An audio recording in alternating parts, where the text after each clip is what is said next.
चीन को नकली और फेक प्रोडक्ट्स बनाने में महारत हासिल है, लेकिन इस बार तो उसने सारी लिमिट्स ही क्रॉस कर दी है। इस बार उसने किसी खिलौने या गन का नकली मॉडल नहीं बनाया, बल्कि इस बार तो उसने नकली सूरज को ही बनाने का दावा कर दिया है।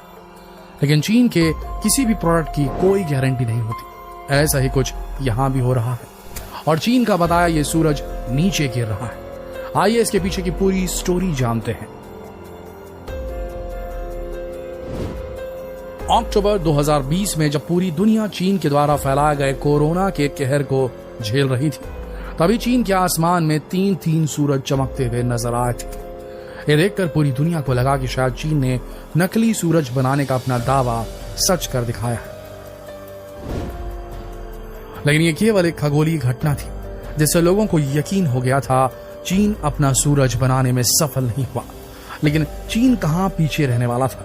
दिसंबर तक उसने अपने इस दावे को सच कर ही दिखाया। जी हाँ, चीन ने आर्टिफिशियल सूरज बना लिया और इस तरह उसने अपना मजाक उड़ाने वालों को करारा जवाब भी दे डाला। और चीन का बनाया गया ये सूरज असली सूरज से भी 10 गुना ज्यादा पावरफुल बताया जा रहा है। और खास बात ये कि ये न कभी अस्त होगा न कभी उदय, और तो और सर्दी गर्मी बारिश किसी भी मौसम का इसके ऊपर कोई प्रभाव नहीं पड़ेगा। मतलब इस सूरज को बादल कभी नहीं ढक पाएंगे। अब आप अगर ये सोच रहे हैं कि चीन इस सूरज को आसमान में स्थापित करेगा, तो ऐसा नहीं है। दरअसल ये सूरज एक न्यूक्लियर रिएक्टर है, जिसमें बड़ी मात्रा में ऊर्जा जनरेट होती है। आपको याद ही होगा कि कुछ दिन पहले ही चीन में बिजली की काफी कमी हो गई थी। यहाँ तक कि चीन की कई फैक्ट्रीज भी बिजली की कमी की वजह से बंद पड़ गई थी। चीन एक बड़ा देश है, इसलिए उसकी जरूरतें भी ज्यादा है। ऐसे में ऊर्जा की समस्या चीन के लिए बहुत ही बड़ी परेशानी बनकर उभरी है।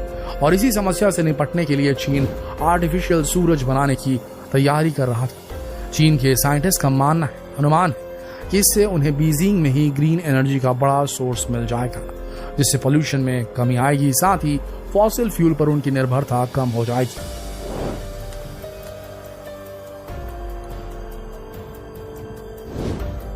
और चीन ऊर्जा के फील्ड में आत्मनिर्भर बन जाएगा। इस टेक्नोलॉजी को ईस्ट नाम दिया गया है। यहाँ ईस्ट का मतलब पूर्व नहीं, बल्कि है एक्सपेरिमेंटल एडवांस्ड सुपर कंडक्टर टोकामाक का शॉर्ट फॉर्म है ईस्ट। एक बहुत बड़ी मशीन है। चीन के आर्टिफिशियल सूरज का व्यास 8 मीटर है और उसका वजन 60 टन। वीडियो में दिख रही ईस्ट मशीन का बीच का भाग खोखला है। इसमें न्यूक्लियर फ्यूजन की मदद से गर्मी पैदा की जाती है। वैसे इस मशीन को एक दिन के लिए चालू करने के लिए $15,000 यानी कि 11 लाख का खर्च आता है। लेकिन चीन के लिए कोई बड़ी बात नहीं। इस मशीन ने एक नया कीर्तिमान बनाया है। इसने 100 सेकंड तक 12 करोड़ डिग्री सेंटीग्रेड के टेम्परेचर को पैदा करके एक वर्ल्ड रिकॉर्ड बना दिया है। और यह तापमान सूरज के तापमान से भी 10 गुना ज्यादा है। इससे पहले कोई भी देश इतना अधिक तापमान पैदा नहीं कर पाया था, लेकिन चीन ने कारनामा सबसे पहले कर दिखाया है। इस मशीन के इतने ज्यादा तापमान को देखने के बाद ही इसे आर्टिफिशियल सूरज का नाम दिया गया। चीन ने इस न्यूक्लियर रिएक्टर को साउथ वेस्ट सिचुआन में स्थापित किया है। चीन के मीडिया में इस सूरज के बारे में काफी न्यूज वायरल हो रही है। ऐसे ही एक न्यूज के अनुसार इस रिएक्टर में गर्म प्लाज्मा को मिलाने के लिए ताकतवर मैग्नेटिक फील्ड का यूज किया गया है और इसका तापमान 15 करोड़ डिग्री सेंटीग्रेड तक पहुंच सकता है, ऐसे दावे किए जा रहे हैं। चीन 2006 से ही छोटे न्यूक्लियर रिएक्टर पर काम कर रहा था, लेकिन उसे सफलता अब जाकर मिली है। अब चीन के साइंटिस्ट इस टेम्परेचर को ज्यादा समय तक स्थिर बनाए रखने की कोशिश में जुटे हैं। यह प्रोसेस तारों और सूर्य में होने वाली प्रोसेस को बार बार रिपीट करने जैसी ही है। अच्छा, ऐसा नहीं है कि केवल चीन ही इस परियोजना पर काम कर रहा है। फ्रांस में भी दुनिया की सबसे बड़ी परमाणु संयंत्र अनुसंधान परियोजना चल रही है, लेकिन इसके 2025 तक पूरी होने की संभावना है। इसके अलावा दक्षिण कोरिया ने भी अपना artificial sun Korea superconducting tokamak advance research बना लिया है। और ये आर्टिफिशियल सूरज भी 10 करोड़ डिग्री सेल्सियस का तापमान 20 सेकंड तक स्थिर रखने में सफल रहा। लेकिन बाजी तो यहाँ भी चीन नहीं मारी है, क्योंकि उसका सूरज इनसे पहले बना और ज्यादा तापमान भी जनरेट कर रहा है। चीन के इस न्यूक्लियर रिएक्टर को पहली बार 2020 में स्टार्ट किया गया था। तब उसने 100 सेकंड के लिए 10 करोड़ डिग्री सेंटीग्रेड का तापमान जनरेट किया था। लेकिन इस बार चीन के इस रिएक्टर ने अपना ही रिकॉर्ड तोड़ दिया। इस बार उसने 12 करोड़ डिग्री सेंटीग्रेड तापमान को छू लिया। लेकिन क्या इस रिएक्टर से केवल फायदे ही हैं? क्या इस तरह आर्टिफिशियल सूरज बनाकर चीन प्रकृति के साथ खिलवाड़ तो नहीं कर रहा? कहीं चीन का यह सूरज दुनिया को फिर किसी नई मुसीबत में न डाल दे, क्योंकि चीन के इरादे कभी नेक नहीं रहे। और कहीं ये उसकी कोई नई चाल साबित ना हो। न्यूक्लियर फ्यूजन से जो वेस्ट निकलेगा वो दुनिया के लिए एक नई समस्या बन सकता है। इसका इंसानों और दूसरे जानवरों पर क्या प्रभाव पड़ेगा, अभी इस पर रिसर्च की जा रही है। लेकिन जहां तक हमें लगता है इसके फायदे कम, नुकसान ज्यादा हो सकते हैं, क्योंकि नेचर के साथ किसी भी तरह की छेड़छाड़ के हमेशा भयानक परिणाम भुगतने ही पड़ते हैं। वैसे चीन का दावा है कि उसका ये सूरज बिल्कुल असली सूरज की तरह साफ स्वच्छ ऊर्जा देगा।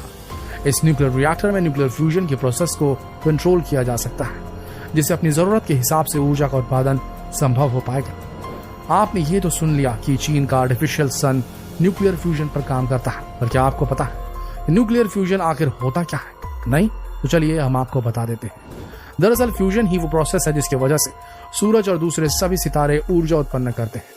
जब हल्के पार्टिकल्स पर बहुत ज्यादा प्रेशर पड़ता है और ऐसे में जब बहुत अधिक तापमान पर ये एक दूसरे से मिलते हैं तो हैवी पार्टिकल्स बनते हैं और इस प्रोसेस में काफी सारी ऊर्जा भी पैदा होती है। तारों में लाइट पार्टिकल्स हाइड्रोजन होता है जो फ्यूज होकर हैवी वेट पार्टिकल हीलियम बनता है। और अगर हम किसी तरह इस प्रोसेस को पृथ्वी पर संभव कर पाए तो जान लीजिए कि हम एक तरह से सूरज को धरती पर ले आएंगे। और सबसे बड़ी बात तो यह है कि न्यूक्लियर फ्यूजन में कोई भी रेडियो एक्टिव वेस्ट नहीं निकलता, इसीलिए दुर्घटना होने के चांस भी काफी कम हो जाते हैं। सूरज जितनी गर्मी पैदा करने के लिए हाइड्रोजन गैस को 5000 डिग्री सेंटीग्रेड तापमान तक गर्म किया जाता है। इसके बाद उस तापमान को 102 सेकंड तक स्थिर रखा जाता है। यहाँ आपको पता होना चाहिए कि असली सूरज का तापमान 50 लाख डिग्री सेल्सियस है, जबकि नकली सूरज का तापमान 15 करोड़ डिग्री सेल्सियस, यानी कि असली सूरज से 10 गुना से भी ज्यादा। मतलब अगर चीन का दावा सही है तो चीन अपने नकली सूरज से असली सूरज से भी ज्यादा ऊर्जा उत्पन्न कर सकेगा। चीन के रिएक्टर में यह पूरी प्रोसेस बिल्कुल उसी तरह होती है जिस तरह असली सूरज में। चीन ने पूरे 14 साल की मेहनत के बाद इस सफलता का स्वाद चखा है और चीन को यह सफलता उस वक्त मिली जब पूरी दुनिया ऊर्जा के भयानक संकट का सामना कर रही है। ऐसे में चीन का बनाया नकली सूरज उसके लिए काफी फायदेमंद साबित हो सकता है। और अगर ऐसा हुआ तो कोई शक नहीं कि चीन की इकोनॉमी अमेरिका को भी पछाड़ देगी, क्योंकि अमेरिका में अभी तक ऐसा कोई सफल प्रयोग नहीं किया जा सका है और अमेरिका भी ऊर्जा संकट से बुरी तरह घिरा हुआ है।